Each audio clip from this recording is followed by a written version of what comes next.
नमस्कार, स्वागत है आप सभी का उत्तराखंड की खबरों में। मैं आपके साथ निकिता कश्यप। बुलेटिन की शुरुआत करते हैं। उत्तराखंड राज्य को हाल ही में आई आपदा में भारी नुकसान हुआ है। आपको बता दें कि इस बड़ी विपदा की उत्पन्न हो चुकी है कि जख्मों को भरने के लिए अब राज्य सरकार ने केंद्र सरकार से आर्थिक पैकेज की भी मांग की है। बताते चले कि मुख्यमंत्री पुष्कर सिंह धामी ने राज्य में जिस तरीके की जो योजनाएं चल रही हैं उन पर भी मंथन किया। तो वहीं आपको बता दें कि केंद्र सरकार ने आपदा की गंभीर स्थिति का आकलन करने के लिए एक अंतर मंत्रालय की जो टीम भेजी है वो भी प्रभावित क्षेत्रों का दौरा कर रही है। लगातार मुख्यमंत्री पुष्कर सिंह धामी ने भरोसा जताया है कि केंद्र सरकार पहले की तरह इस बार भी उत्तराखंड को हर संभव मदद प्रदान करेगी। उन्होंने कहा कि पूर्व में भी केंद्र ने आपदाओं के मद में राज्य की सहायता की है और इस बार भी वही सहयोग जारी रहेगा। राज्य सरकार केंद्र के साथ मिलकर आपदा प्रबंधन और पुनः निर्माण के कार्यों में तेजी से पूरे तरीके से आश्वस्त उनकी ओर से किया गया।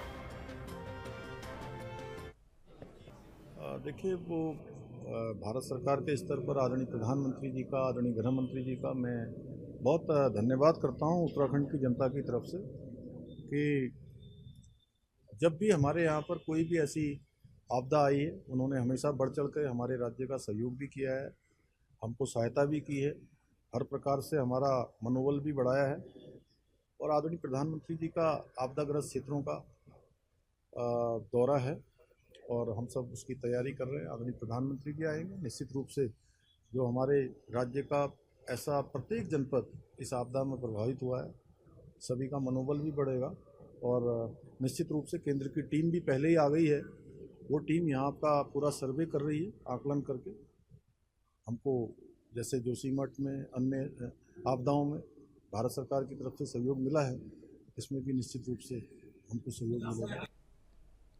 उत्तराखंड राज्य का 70% से ज्यादा भूभाग वनों से आच्छादित है और ऐसे में पर्यावरण संरक्षण की दिशा में लगातार राज्य सरकार काम कर रही है। आपको बता दें कि हिमालय दिवस पर राजधानी देहरादून में आयोजित कार्यक्रम में मुख्यमंत्री पुष्कर सिंह धामी ने कहा कि अब पर्यावरण संरक्षण के लिए एक समिति का गठन किया गया है जो कि इस दिशा में कार्य करेगी। मुख्यमंत्री पुष्कर सिंह धामी ने यह भी बताया कि 2 सितंबर को राज्य में बुग्याल दिवस मनाया जाएगा और उसे दिन से लेकर अगले 1 सप्ताह तक पर्यावरण के लिए जरूरी चीजें जैसे कि हवा, पानी, जंगल, जमीन आदि पर रोजाना 1 दिन कार्य किया जाएगा ताकि पर्यावरण संरक्षण ज्यादा से ज्यादा हो सके और उसका लाभ मानव जाति को मिल सके। आने वाले समय में और वर्तमान में जिस प्रकार की चुनौतियों का हम सामना कर रहे हैं, निश्चित रूप से हम सबको आज के दिन ये संकल्प लेना होगा कि हम पूरे वर्ष भर प्रकृति के संरक्षण के लिए, हिमालय के संरक्षण के लिए काम करेंगे। और इसीलिए हमने ये तय किया है कि 2 सितंबर प्रत्येक वर्ष बुग्याल दिवस के रूप में मनाने का हमने निर्णय लिया है और बुग्याल दिवस से लेकर हिमालय दिवस तक लगातार 1 सप्ताह तक 1 दिन हवा के लिए, 1 दिन पानी के लिए, 1 दिन जमीन के लिए, 1 दिन वनों के लिए, 1 दिन मिट्टी के लिए, 1 दिन पहाड़ से मैदान तक जनजीवन के लिए, इन दिनों को हम जो है एक दिन इनके नाम पर हम इसको मनाएंगे। और प्रत्येक दिन और प्रत्येक वर्ष भर हमारे ये कार्यक्रम चलेंगे। इसके लिए हमने एक समिति भी बनाई है, वो समिति भी काम करेगी। हम हिमालय बचाएंगे, हिमालय बचेगा तो निश्चित रूप से पूरे संसार को जो है कहीं ना कहीं हिमालय के बसने से सबके बसने का रास्ता निकलेगा। खबरों में आगे बढ़ते हैं। प्रधानमंत्री नरेंद्र मोदी का 7 सितंबर को 75वां जन्मदिन है और जिसे भारतीय जनता पार्टी की ओर से युवा मोर्चा के कार्यकर्ता 17 सितंबर से 2 अक्टूबर तक सेवा पखवाड़े के रूप में मनाएंगे। बताते चले कि देहरादून में आयोजित प्रेस वार्ता में प्रदेश के महामंत्री विपुल मंदोली ने जानकारी देते हुए बताया कि देश के 75 शहरों में युवा मोर्चा के कार्यकर्ता विभिन्न सामाजिक कार्य करेंगे और जिसमें 21 सितंबर को देहरादून में नमो युवा रन नामक मैराथन की रैली भी आयोजित की जाएगी और जिसका उद्देश्य नशा मुक्ति भारत का संदेश देना है। यह रैली उत्तराखंड के सभी 11 महानगरों से निकाली जाएगी, जहां युवाओं के लिए वेबसाइट पर रजिस्ट्रेशन की सुविधा भी प्रदान की गई है। इस वर्ष प्रधानमंत्री नरेंद्र मोदी के जन्मदिन के साथ साथ मुख्यमंत्री पुष्कर सिंह धामी का 16 सितंबर को जन्मदिन भी है और जिसे ध्यान में रखते हुए यह सेवा पखवाड़ा और रैलियां विशेष महत्व रखती है।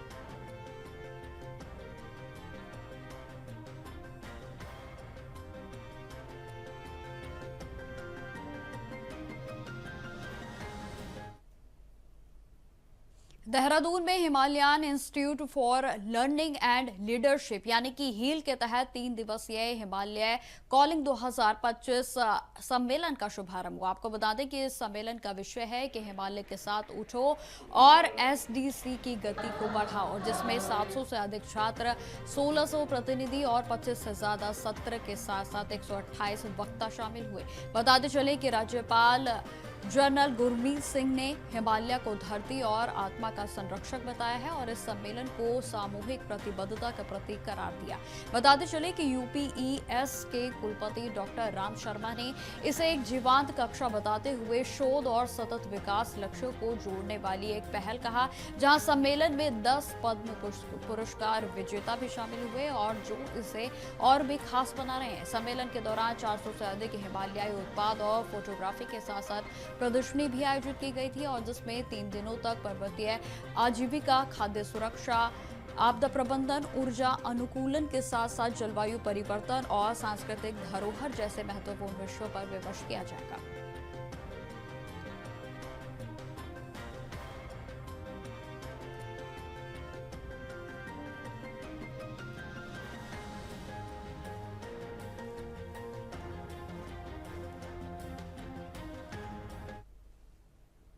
उत्तराखंड सरकार में प्रदेश में पर्यटन को बढ़ावा देने के लिए एक नई योजनाओं का क्रियान्वयन करने जा रही है। आपको बता दें कि इन योजनाओं का उद्देश्य न सिर्फ राज्य में टूरिज्म को नई ऊंचाई देना है, बल्कि प्रदेश की अर्थव्यवस्था को भी मजबूती प्रदान करना है।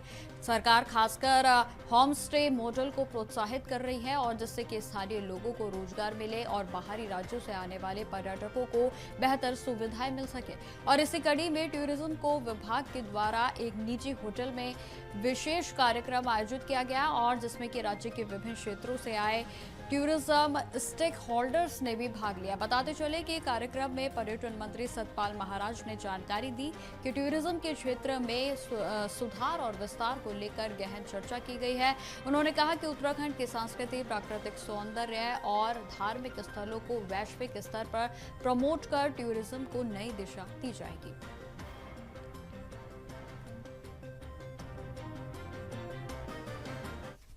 बहुत सुंदर कार्यक्रम था और उसमें सभी हमारे जो स्टेक होल्डर्स हैं सभी पार्टिसिपेट कर रहे हैं। उसमें विचार विमर्श हुआ, हमने भी अपने आइडियाज़ दिया। हमने इस समय काफ़ी शाक्त है, वैष्णव सर्किट है, नवग्रह सर्किट है, विवेकानंद सर्किट है, महाशु सर्किट है, गोलजू सर्किट है, सब बाकी चर्चा की है और कहा थोड़ा सा डाइवर्सिफाई करिए और भी जो हमारे सुरभ्य स्थान है वहाँ पर यात्रियों को ले जाने का प्रयास किया जाए और इससे हमारा टूरिज्म व्यापक बढ़ेगा और फैलेगा। उत्तराखंड में लगातार सामने आ रही आपदाओं और भविष्य की संभावित चुनौतियों को देखते हुए प्रदेश कांग्रेस अध्यक्ष करण माहरा ने प्रधानमंत्री से 20,000 करोड़ का विशेष राहत पैकेज देने की मांग की है। उनका कहना है कि प्रदेश की भौगोलिक स्थिति को ध्यान में रखते हुए यह विशेष संसाधनों और रणनीतियों की जरूरत है। माहरा ने यह भी सुझाव दिया है कि राज्य में आपदा प्रबंधन को प्रभावी बनाने के लिए विशेषज्ञों की टीमों की तैनाती की जाए ताकि भविष्य में किसी भी आपदा से बेहतर तरीके से निपटा जा सके। इसके साथ ही उन्होंने यह भी बताया कि 5 सितंबर को प्रधानमंत्री को भेजे गए पत्र में कांग्रेस ने कई अहम मांगे रखी थी और जिन पर शीघ्र ही कार्रवाई की जानी चाहिए।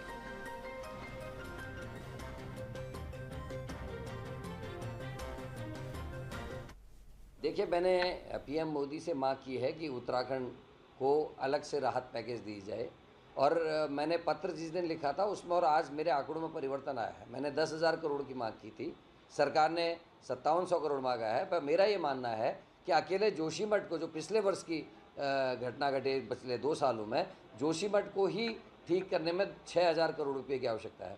उसके अलावा आपने बहुगुणा ग्राम देखा होगा कर्णप्रयाग में, उसमें जो 35 मकान टूटे उन लोगों को अभी तक भी उसी स्थिति में रखा गया है।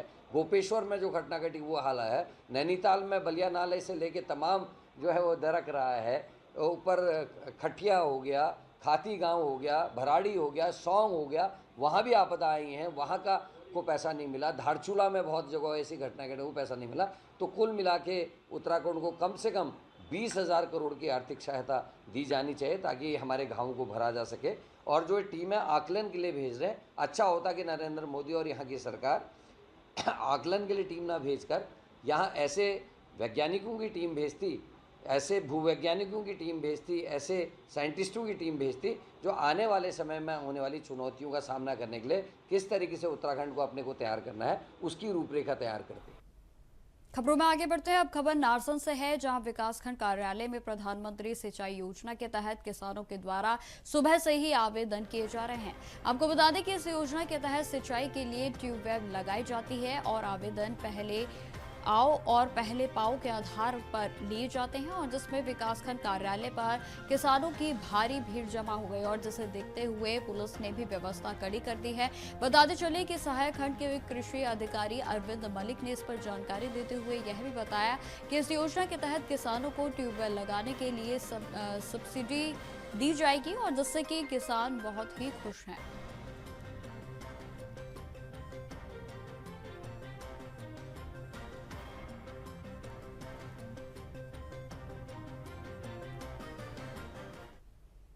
खबरें लगातार जारी रहेंगी, फिलहाल रुकते छोटे से ब्रेक के लिए। ब्रेक के बाद एक बार फिर से स्वागत है आप सभी का। बढ़ते हैं खबरों की ओर। मुख्यमंत्री पुष्कर सिंह धामी के ड्रग फ्री देवभूमि अभियान को सफल बनाने की दिशा में वरिष्ठ पुलिस अधीक्षक प्रहलाद राय मीणा के निर्देश पर रामनगर पुलिस ने नशे के खिलाफ सख्त कार्रवाई की है। आपको बता दें कि रामनगर के कोतवाली पुलिस ने चेकिंग अभियान के दौरान एक युवक को 3.45 ग्राम अवैध स्मार्ट के साथ गिरफ्तार किया है और जिसके अनुमानित बाजार में कीमत लगभग 1.5 लाख से अधिक बताई जा रही है। बताते चले कि रामनगर कोतवाल अरुण कुमार सैनी ने इस पर जानकारी देते हुए बताया कि आरोपी राजा अली, जिसकी उम्र लगभग 22 वर्ष बताई जा रही है, जो कि निवासी है प्रभु विहार कॉलोनी काशीपुर, जिला उधम सिंह नगर को बेसई अंडरपास के पास से गिरफ्तार किया गया था और जहां तलाशी के दौरान उसके पास से प्रतिबंधित मादक पदार्थ भी बरामद हुआ। पुलिस अब यह जांच कर रही है कि आरोपी को इस बैग कहां से मिली और वह इसे लेकर कहां सप्लाई करने वाला था।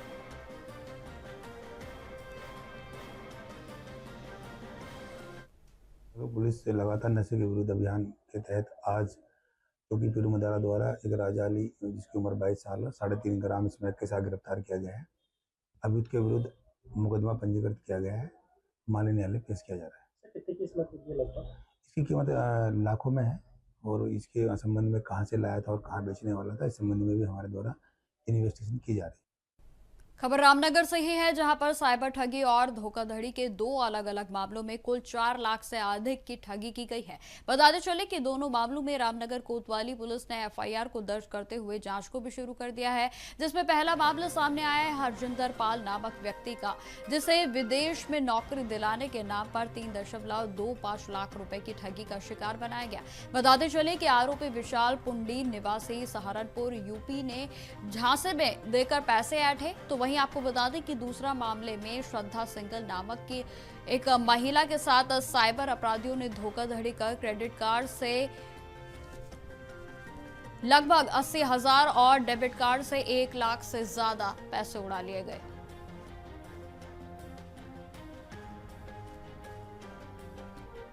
पोर्टल पर हमें साइबर ठगी की शिकायत मिली थी, जिसके द्वारा हमारे द्वारा प्रथम जांच किया गया। जांच में सत्य पाई कि इन दोनों मामलों में हमारे द्वारा अभियोग पंजीकृत किया जा रहा है और इस संबंध में विचारणा की जाएगी।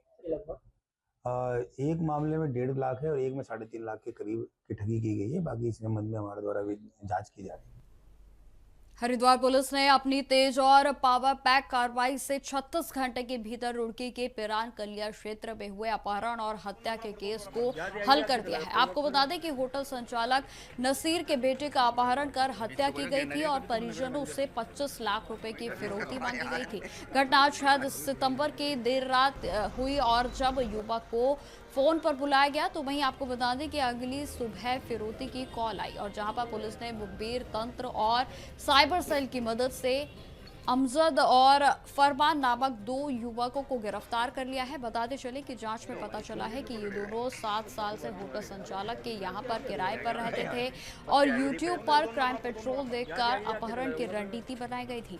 बताते चले कि पैसों के लालच में उन्होंने युवक की गला दबाकर हत्या कर शव को नहर में फेंक दिया और जहां पुलिस ने वारदात में इस्तेमाल मोटरसाइकिल के साथ साथ तमाम सामान को बरामद कर लिया है। जुलाई को थाना कलियर में थानाध्यक्ष के पास आके नसीर नामक एक व्यक्ति ने, जो होटल व्यवसायी भी है, पुलिस को यह अवगत कराया था कि उनका पुत्र अनवर जो घर से लगातार गायब चल रहा है और उसी के फ़ोन से अपहरणकर्ता द्वारा फिरौती होते हुए डिमांड की जा रही है। तत्काल पुलिस ने इस मामले को संज्ञान में लिया और उच्च अधिकारियों और मेरे भी संज्ञान में लाया गया। तत्काल अपहरणकर्ताओं को पकड़ने के लिए और अपहृत युवक को छुड़ाने के लिए टीमों का गठन किया गया और क्योंकि अपहरणकर्ता लगातार फ़ोनों की लोकेशन चेंज कर रहे थे फ़ोन की और उसको स्विच ऑफ भी कर दे रहे थे, इसलिए इसको पकड़ पाना थोड़ा सा मुश्किल भी लग रहा था। पर सीसीटीवी कैमरे के माध्यम से उनके जो फॉरवर्ड ट्रैकिंग और बैकवर्ड ट्रैकिंग के माध्यम से पुलिस के द्वारा 2 संदिग्ध व्यक्ति इसमें नज़र आए, जो जिनके द्वारा लास्ट में जिनके साथ ये युवक देखा गया था। उसके बाद बोरे में इनके द्वारा एक मोटरसाइकिल में इसको ले जाता हुआ दिखाया जा रहा था। पुलिस ने तत्काल दोनों ही व्यक्तियों को राउंड अप किया, इनको हिरासत में लिया गया। इसमें एक का नाम अफरोज है और एक का नाम अमजद है और एक फरमान है। इसमें एक व्यक्ति जो इसी जो नसीर है, जो होटल व्यवसायी है, इसी के यहाँ किराए का मैं टेलरिंग का काम करता था। पुलिस ने इनसे जब सख्ती से पूछताछ करी तो इनके द्वारा जो अपहृत युवक है उसकी हत्या करना, उसकी बॉडी को गंगा नहर में डालना और उसी के फ़ोन से 25 लाख की डिमांड करना स्वीकार किया है। पुलिस ने वो मोबाइल फ़ोन जो इनके द्वारा यूज़ किया जा रहा था उसको बरामद किया है। साथ में वो मोटरसाइकिल को भी पुलिस के द्वारा बरामद किया गया है। अभी जो अपहृत युवक है उसकी डेड बॉडी अभी नहीं मिल पाई है, उसी को क्योंकि अभी समय की बाध्यता को देखते हुए अभी इनको तत्काल दोनों ही अभियुक्तों को न्यायिक परीक्षा में भेजा जा रहा है और आगे की जो रिमांड की कार्रवाई है उसके बाद ही इस बॉडी को बरामद किया जाएगा। पहले हत्या की गई थी, हत्या करने के बाद डेड बॉडी को ठिकाने लगाया गया, उसके बाद फिर अपहरण की डिमांड उनके द्वारा की गई थी। ये क्राइम पेट्रोल जो टीवी सीरियल है उसको देखने के बाद और उसी की योजनाओं के अनुसार ये योजना बनाई गई थी। ये बिल्कुल सही बात है। इसको क्योंकि जो कच्चा जो इस तरीके से ज्ञान है उसी के माध्यम से इस तरीके की एक योजना बनी थी और पुलिस के द्वारा बहुत कम समय में 24 घंटे के अंदर इस घटना को वर्कआउट किया गया। मेरे द्वारा पूरी पुलिस टीम को मैं बधाई भी देता हूं, उनके द्वारा किए गए कार्यों की मैं सराहना करता हूं। अब खबर कालाडूंगी से है, जहां पर तहसील के बेलपड़ाव न्याय पंचायत अंतर्गत रतनपुर ग्राम सभा के उदयपुरी गांव में किसानों की फसलों को जंगली हाथियों के द्वारा काफी नुकसान पहुंचाया जा रहा है। आपको बता दें कि पिछले कई दिनों से जंगलों की सीमाओं से लगे गांव में हाथियों ने कई एकड़ धान व गन्ने की आदि की फसलों को पूरे तरीके से चौपट कर दिया है और जिस कारण किसानों को आर्थिक संकट का सामना करना पड़ रहा है। तो वहीं सामाजिक कार्यकर्ता सुरजीत सिंह व ग्रामीणों की वन विभाग से मांग है कि जल्द ही जंगली जानवरों को सीमाओं पर सोलर फेंसिंग तार कर किसानों की फसलों को बचाया जाए। आपको बताते चले कि लगातार इन दिनों जंगली हाथियों के द्वारा किसानों की फसलों को रौंदा जा रहा है।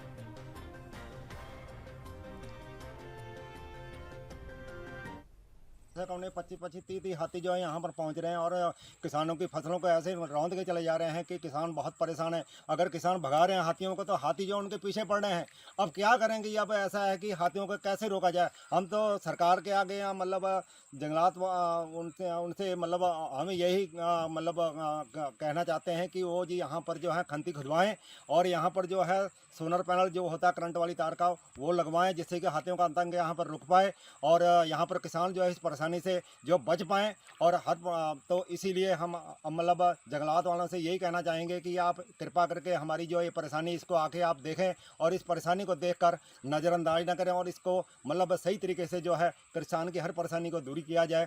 इसीलिए उनकी बहुत बहुत कृपा होगी कि जो कि हम किसानों की परेशानी को देखेगा और किसानों को परेशानी जो है किसानों की परेशानी देखे और किसानों की हर परेशानी को दूर करे। ये सरकार मतलब आप ये जंगलात वाले ही कर सकते हैं। इन्हीं के आगे हमारा यही आग्रह है कि ये हर परेशानी को दूर करें और किसानों की हर परेशानी को दूर करें और उनकी साथ मतलब उनकी सहयोग दें इसमें। खबरों में आगे बढ़ते हैं। भारतीय सेनानी और निर्भीक पत्रकार लाला जगत नारायण की 44वीं पुण्यतिथि पर एक भव्य रक्तदान शिविर का आयोजन किया गया और जिसमें कि जनसेवा और राष्ट्रभक्ति का संदेश दिया गया। कार्यक्रम का उद्घाटन कैबिनेट मंत्री गणेश जोशी, एसडीएम राहुल आनंद और पालिका के अध्यक्ष मीरा सकलानी के साथ साथ बीजेपी मंडल अध्यक्ष रजत अग्रवाल ने संयुक्त रूप से किया। बताते चले कि शिविर में आईटीबीपी के साथ साथ फायर सर्विस, वन विभाग, पुलिस, छात्र, व्यापारी और समाज सेवियों सहित बड़ी संख्या में लोगों ने भाग लिया। सैकड़ों यूनिट रक्त एकत्रित कर जरूरतमंद मरीजों को समर्पित किया जाएगा। तो वहीं आपको बता दें कि कैबिनेट मंत्री जोशी ने इस मौके पर कहा कि जवान सेवाओं के साथ समाज की भी सेवा करते हैं।